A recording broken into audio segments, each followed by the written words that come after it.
Sunog yang si kasunog yang stator. So kini siya duha ka tulo ka linya stator, lighting ni siya paingon diri sa yang regulator. So ingon sa tagiya ano yang nailisa ng mga regulator.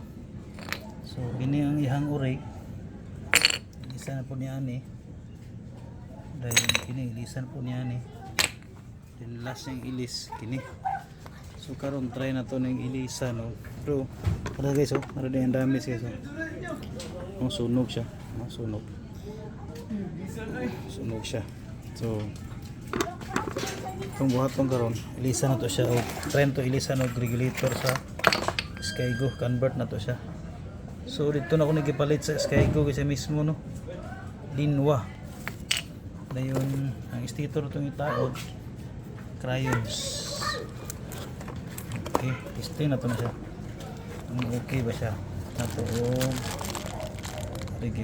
stator, dayon regulator, ilisan po na to ni.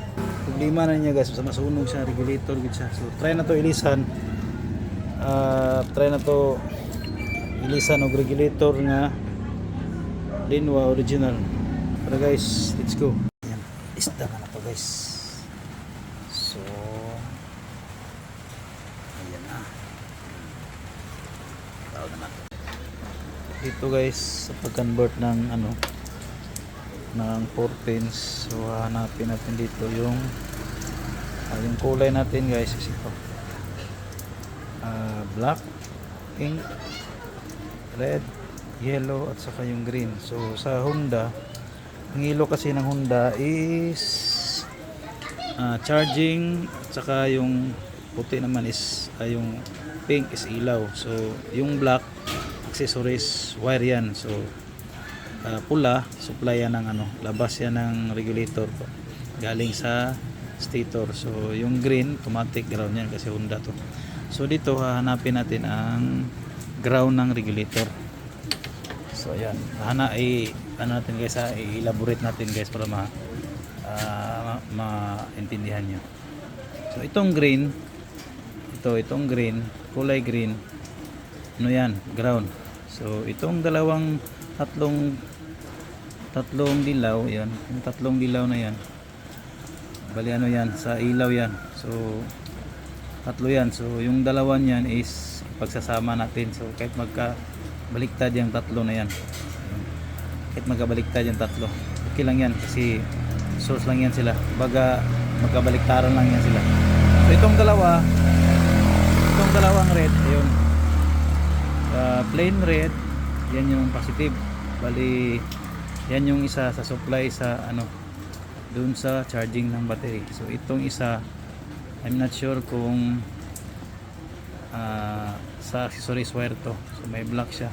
So tester natin guys para makita natin yung kung totoo talaga siyang accessories wire. So ayan, testing natin guys ha. So yung tester natin, lagay natin sa times 10. Tapos yung dulo ng dalawang tester, multi-tester natin. So iabot natin, yun, gagalaw yung sa ibabaw, yun, no. So yung isa nito, yung isa lalagay natin yung sa may red saka stripe na black. So testing na natin guys kung totoo siyang accessories wire. So accessories wire, nagsusupply yan siya sa mga ilaw sa taas.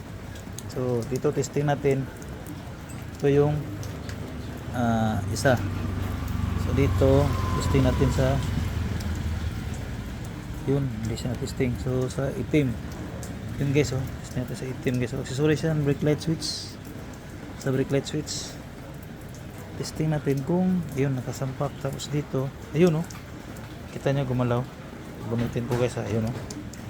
So ibig sabihin naka accessories wire siya. So lipat natin dito, ito sa likuran. So dito naman natin halos contact. So ayun, nagre-reading siya. So ibig sabihin yung black natin guys, ito natin i-connect sa red naka-stripe na black. ito na siya guys. So ito yung kulay pula, plain. So magkaano lang sila guys, magkarugtong lang sila. So isa lang yung kinabit natin. Ayan, ito yung kulay red, solid, at saka yung accessories, yung may black, at saka red. Then yung pink, nilagay natin dun sa ano, sa isang hilo. Tapos yung dalawang magkatabi na ano, yun, magkatabi na kulay dilaw sa baba, yun yung pinagsama natin, saka kinikta natin dun sa kulay hilo na galing sa regulator. Ayun guys. So ayun guys, wala talaga silang natira. So lalagyan na natin ng ano.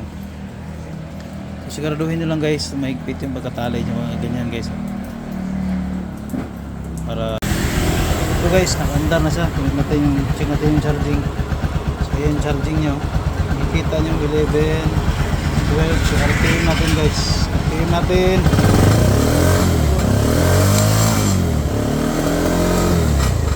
So, diba?